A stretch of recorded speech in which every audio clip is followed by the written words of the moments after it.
तो अब शुरू होता है 15वां अध्याय। 15वां अध्याय है पुरुषोत्तम योग। इसमें 20 श्लोक हैं और यह शुरू होता है श्री भगवान उवाच से। यहाँ बताया गया है कि परमात्मा हमारा मूल है और यह मूल दिखाई नहीं देता। तो इस अध्याय में ये जो मूल है, जो दिखाई नहीं देता, जो अज्ञात है, उसका बोध हमें कराया जाएगा। कैसे कराया जाएगा? जो ज्ञात है, जो हमें दिखता है, उसका सहारा लेके। तो इस प्रकार इस अध्याय में भगवान हमको, हमारे मन को ज्ञात से, ज्ञात जगत से ऊपर उठाकर अज्ञात जो ज्ञेय है, जो मूल है, उसमें स्थिर कराने का प्रयत्न किया है। तो जो पहले 2 श्लोक हैं वो ऐसे कहे जाते हैं कि मूल ऊपर शाख नीचे पत्र जिसके वेद हैं, वे वेदविद जो जानते अश्वत्थ अव्यय भेद है। तो जो पहले 2 श्लोक हैं उसमें उस वृक्ष का वर्णन किया है जिसकी मूल ऊपर है, और ये अश्वत्थ वृक्ष है, पीपल का वृक्ष। तो पहले 2 श्लोक इस प्रकार हैं। ऊर्ध्वमूलमधशाखम् अश्वत्थं प्राहुरव्ययम् छन्दांसि यस्य पर्णानि यस्तं वेद स वेदवित् अधोश्च ऊर्ध्वं प्रस्तुता तस्य शाखा गुण प्रवृत्ता विषय प्रवाला अधश्च मूलान्यनुसन्ततानि कर्मानुबंधीनि मनुष्यलोका। तो ये पहले 2 श्लोक हैं जो उस पीपल के वृक्ष से संसार वृक्ष को कंपेयर किया गया है। तो यहाँ भगवान एक ये जो अश्वत्थ वृक्ष है, पीपल का वृक्ष जिसको कहा गया है, उसकी बात कर रहे हैं। जो ये पीपल का वृक्ष है, इसको संसार वृक्ष से कंपेयर कर रहे हैं, जिसकी मूल ऊपर है, शाख नीचे है। तो यह एक काल्पनिक वृक्ष है। कोई भी वृक्ष के ऐसे मूल ऊपर नहीं होती। यह पूरे जो जगत को एक वृक्ष से के रूप से बताया गया है, जिसकी जड़ें ऊपर की ओर है। जैसे हम फैमिली ट्री बनाते हैं, तो फैमिली ट्री में हम सबसे ऊपर सबसे बड़ों को रखते हैं। तो उसी प्रकार इस जगत का जो मूल है, जो हमारी जड़ें हैं, वह सबसे ऊपर, उन्हीं को परमात्मा कहा है, उन्हीं को ब्रह्म कहा है। अब ये जो वृक्ष है, ये सिर्फ समझने के लिए यहाँ बताया गया है। मूल, जड़ें ऊपर, परमात्मा जो उच्चतम स्तर पर, उच्चतम स्थान पर बैठा है, और वृक्ष का जो हिस्सा हमें दिखाई दे रहा है वह है परिवर्तनशील संसार। तो इस प्रकार यहाँ पे संसार वृक्ष बताया गया है। तो यह फोटो से हमें काफी कुछ समझ में आ जाएगा। तो इस वृक्ष का जो मूल तो ऊपर है ही, परमात्मा उच्चतम स्थान पर है, और जो मूल है वही पोषण करता है। और इस संसार को वृक्ष कहने का कारण यह है कि इस संसार को काटा जा सकता है। कौन से संसार को? सुख और दुख को काटा जा सकता है। कैसे काटा जा सकता है? विवेक और वैराग्य से। तो जो विवेक और वैराग्य है, उनको शस्त्र बोला है जिससे काटा जा सकता है। अब ये जो मूल है, यही हमको पोषण देता है, मूल से पोषण मिलता है। जो जड़ें हमें दिख रही हैं वह है मूल ब्रह्म परमात्मा, पर जो शाखाएं दिख रही हैं नीचे की ओर, वह है हमारी उत्पत्ति और हमारा विस्तार।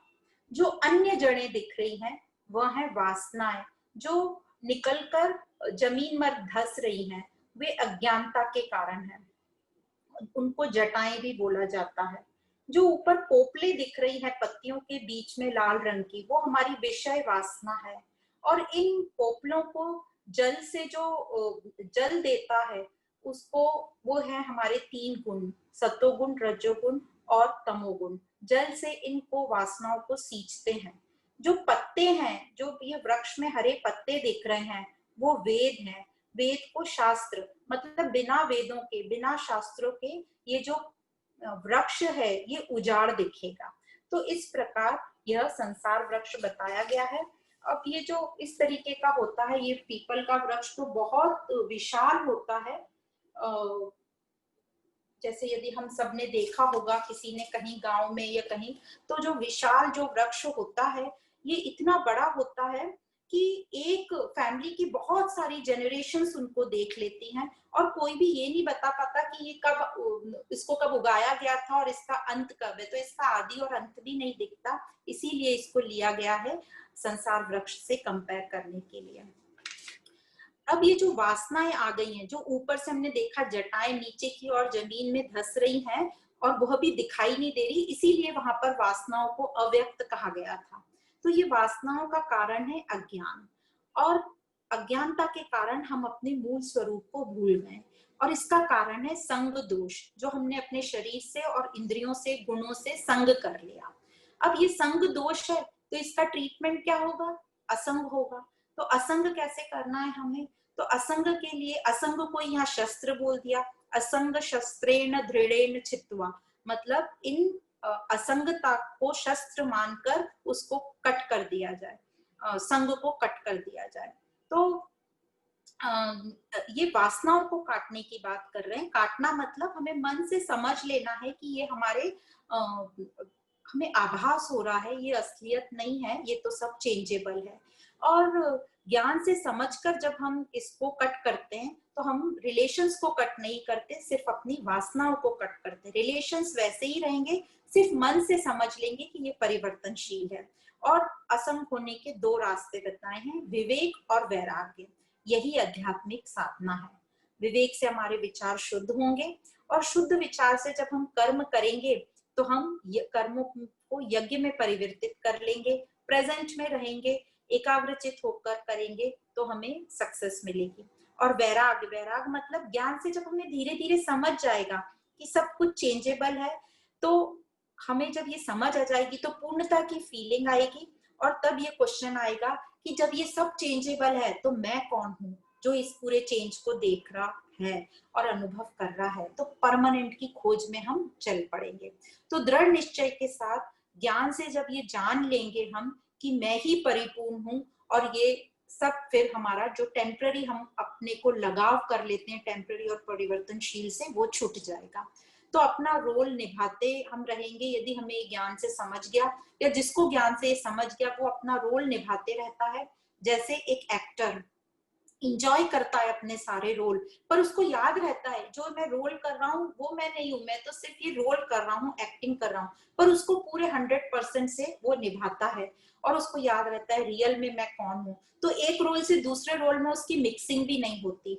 तो जिस तरीके से एक एक्टर रोल करके, और जब रोल खत्म हो जाता है तो वो कॉस्ट्यूम निकाल कर अपने कपड़े पहन के घर आता है और नॉर्मल रहता है, तो उसकी लाइफ नॉर्मल रहेगी। पर यदि वो अपने कॉस्ट्यूम में ही रहे, या घर आके भी समझो उसने कोई हिटलर का रोल किया है या कोई डकैत का रोल किया है, और घर आके भी वो हिटलर जैसे एक्टिंग करेगा, तो हम सब जानते हैं क्या होगा, उसको घर से बाहर निकाल दिया जाएगा।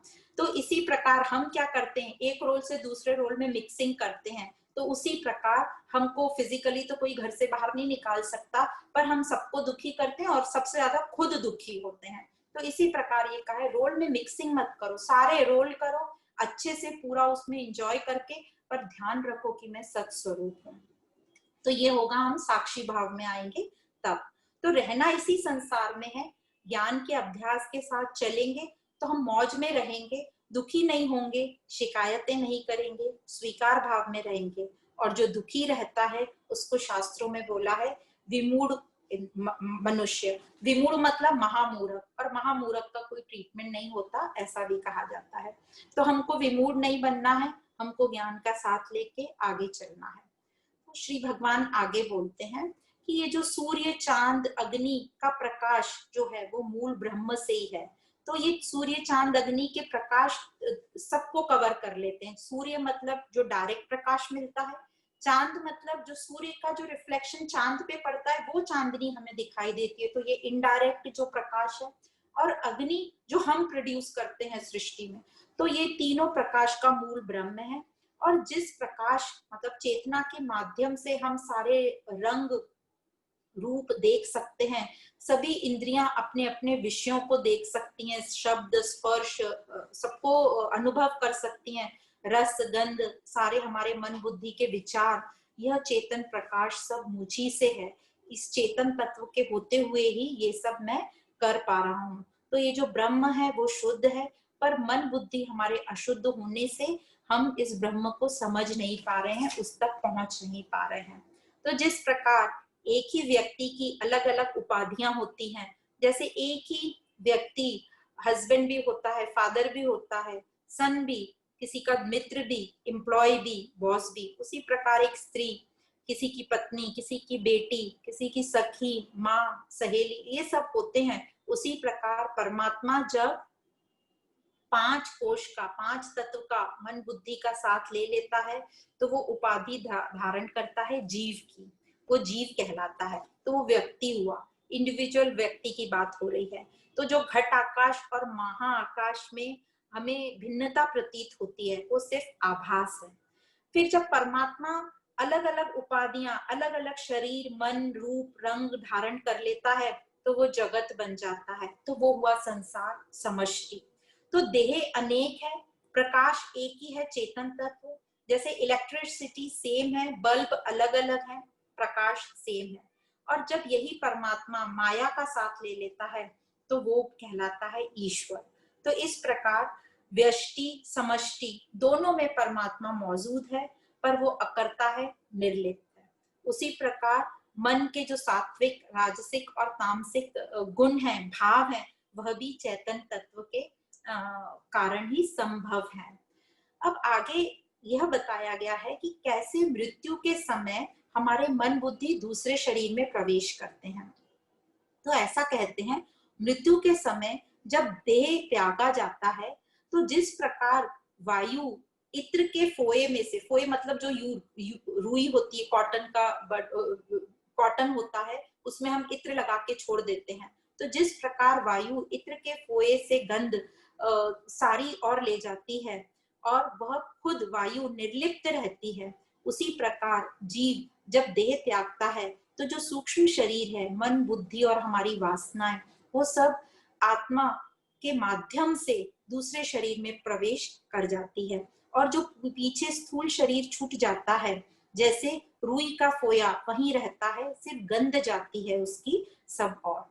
तो यदि हम, तो हमें समझ में आया कि स्थूल शरीर में से मन बुद्धि आत्मा के माध्यम से दूसरे शरीर में प्रवेश कर लेगी। और यदि हम, हमारे में प्राण शक्ति रहते हुए, मतलब हम जीवित रहेंगे तब तक ही हमने वासनाओं को यदि खत्म कर लिया तो हम जीवन मुक्त कहलाएंगे। मतलब फिर हम लिबरेटेड हैं, फिर हमारा मन बुद्धि में वासनाएं नहीं रहेंगी तो वो तो लीन हो गया आत्मा में, तो कहीं और जाने की उसको जरूरत नहीं है। पर प्राण शक्ति रहते ही हुए हमने नहीं किया तो दूसरे शरीर मिलने पर ये वासनाएं, मन बुद्धि ट्रांसफर हो जाती है दूसरे शरीर में।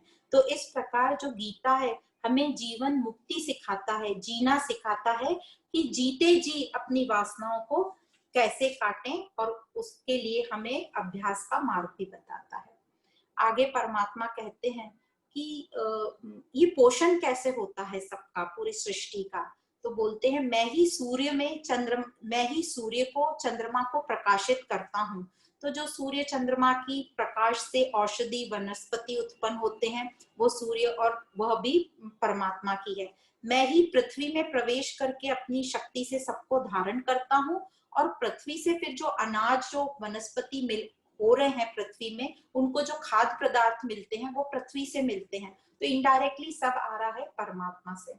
फिर वही वनस्पति, वही अनाज प्राणियों के शरीर में प्रवेश होते हैं। और वो प्रवेश कैसे होते हैं, ये जो हमारे अंदर अग्नि, जो भूख प्यास लगती है, और जो प्राण वायु है, ये सब मिलकर उसको, अनाज को पचाते हैं। तो जो पाचन क्रिया है, हमारे शरीर में जो भी क्रियाएं हो रही हैं, सारे functions, breathing, heartbeat, blood circulation, ये सब परमात्मा से ही हो रहे हैं। इसलिए धन्यवाद और शुक्रिया का हमें भगवान के प्रति रखना चाहिए। नहीं तो यदि हमें याद करना पड़ा कि रात को हम सो रहे हैं तो हम कहीं सांस लेना भूल ना जाए, तो ऐसे हम सो भी नहीं पाएंगे। रात भर हमें याद रखना पड़े या दिन में भी कि मेरी हार्ट बीट करनी है मुझे, तो हम जी नहीं पाएंगे। तो ये सब ऑटोमेटिक हो रहा है, ये सब मूल परमात्मा के कारण। और मैं सब आत्मा सबके हृदय में विराजमान हूँ। हृदय इसलिए बोला है कि हमारी बॉडी का सेंटर पॉइंट है। मैं ही ज्ञान अर्जित कराता हूँ, स्मृति भी मैं ही हूँ, और अपोहम भी मैं हूँ। अपोहम मतलब जो हमारे में भूलने की शक्ति है, तो ये हमारे में स्पेशल शक्ति दी गई है ताकि हम पास्ट को भूल जाएं। तो ये अपोहम बहुत इंपॉर्टेंट है हमारे पास, और ये परमात्मा से मिली हुई है। मैं ही वेद हूँ मतलब जानने योग, मैं ही वेदांत हूँ मतलब जो वेदों को जान लेता है, अपने स्वरूप को जान लेता है, वो वेदांत भी मैं हूँ। इसलिए ध्यान हमारा सत पर हो, बाकी सब जो चेंजिंग सीन है उसको सिर्फ हमें एंजॉय करना है। जिस प्रकार कहते हैं ना, सीता का राम से ध्यान हटा, लक्ष्मण रेखा क्रॉस करी तो रावण ने एंटर कर लिया, और फिर हम वो पूरी रामायण जानते हैं। तो जैसे ही हमारा सत्य से फोकस उठे हटेगा तो हमारे अंदर सब नेगेटिव आ जाएगा। पर जैसे ही हम संभल जाएंगे, जैसे ही सीता संभल गई अशोक वाटिका में और उसने चॉइस की अशोक वाटिका में रहने की, तो हनुमान प्रकट हो गए, कॉन्फिडेंस मिला और वापस आत्मा से जुड़ने का रास्ता मिल गया। तो इस प्रकार यदि हमारा ध्यान हटता भी है तो भी हम वापस उसमें अपने आप का फोकस, अपने आप की एकाग्रचित्ता अपने सत्स्वरूप पर रख सकेंगे। आगे कहते हैं शर और अक्षर परमात्मा, शर और अक्षर ये जो दोनों हैं ये परमात्मा की अलग अलग उपाधियां हैं। शर मतलब हमने पढ़ लिया क्षेत्र, शत्र, शर प्रकृति, क्षेत्र, ये सब चेंजिंग है, परिवर्तनशील है, इसमें हमारा शरीर भी आ गया। अक्षर जो है वो परमानेंट है, वो मैं हूँ, आत्मा अपरिवर्तनशील है पर सीमित है, क्योंकि हम अपने मन बुद्धि के दायरे में हैं जो कि अशुद्ध है, तो हम एक लिमिटेड दायरे तक ही सोच सकते हैं। यही फर्क है आत्मा में और परमात्मा में। तो अक्षर जिसको कहा है आत्मा, वो कूटस्थ है, अपरिवर्तनशील है, पर उसका लिमिटेड दायरा है, सीमित दायरा है। इन दोनों से अलग, इन दोनों को बनाए रखने वाला कोई तीसरा है, और जो शर और अक्षर दोनों से ऊपर है, दोनों से दिव्य है, दोनों से उत्तम और पूर्ण होने के कारण उसको पुरुषोत्तम कहा है, वह पुरुषोत्तम कहलाता है। यह पुरुषोत्तम ही सबको प्रकाशित करता है, इसलिए सर्वज्ञ कहलाता है, सर्वपरि कहलाता है, सर्वव्यापी कहलाता है। और इसी ज्ञान को गुहितम कहा गया है, क्योंकि इस आत्मा को कोई जानते नहीं है। और इसी ज्ञान को यहाँ पर शास्त्रम शब्द कहा गया है, जहाँ युक्ति से श्री भगवान ने हमें सत को और सत की अभिव्यक्तियों को समझाया। तो हमारे जो अज्ञान था, हमारा जो संसार की तरफ दृष्टि थी, उससे उठा के हमें सत की तरफ ले गए। तो जगत बताया हमें, जीव बताया और उत्तम पुरुष बताया, शर, अक्षर और उत्तम पुरुष, पुरुषोत्तम। तो इस प्रकार परमात्मा कहते हैं जो अभी है, जो सब में है, जो सबका है, वही भगवत ज्ञान है। तो प्रेजेंट में परमात्मा मौजूद है, तो प्रेजेंट में रहने का इसलिए इतना इंपॉर्टेंस बताया गया। जो हमारे शरीर मन बुद्धि द्वारा जो अपने हमारे सभी जो दुख अशांति हैं उसको पहचान करवा लेता है और उनसे हमें मुक्त कर देता है और अपने स्वरूप से जोड़ देता है, यही भगवत ज्ञान है। फिर हम जहां भी रहेंगे हमारे भाव में प्रेम होगा, श्रद्धा होगी, हम जो भी सुनेंगे, हम जो भी करेंगे प्रेम के साथ करेंगे, प्रेम से बोलेंगे। तो उसको शब्द दिया सर्व भावेन भजती, हर जगह हर रूप में उसी को हम देखेंगे जिसको कहते हैं वासुदेव सर्वम। तो इस प्रकार अभ्यास से हम अपने मन बुद्धि को शुद्ध करेंगे और शुद्ध करते हुए उस आत्मा तक हम पहुंचेंगे, उस मूल परमात्मा से हम जुड़ जाएंगे। इस प्रकार अध्यात्म से ये हमारा मैंपन खत्म होता है, हमारी आसक्ति खत्म होती है और हम परमात्मा को प्रकट कर लेते हैं, आनंद में आ जाते हैं, दिव्यता में आ जाते हैं।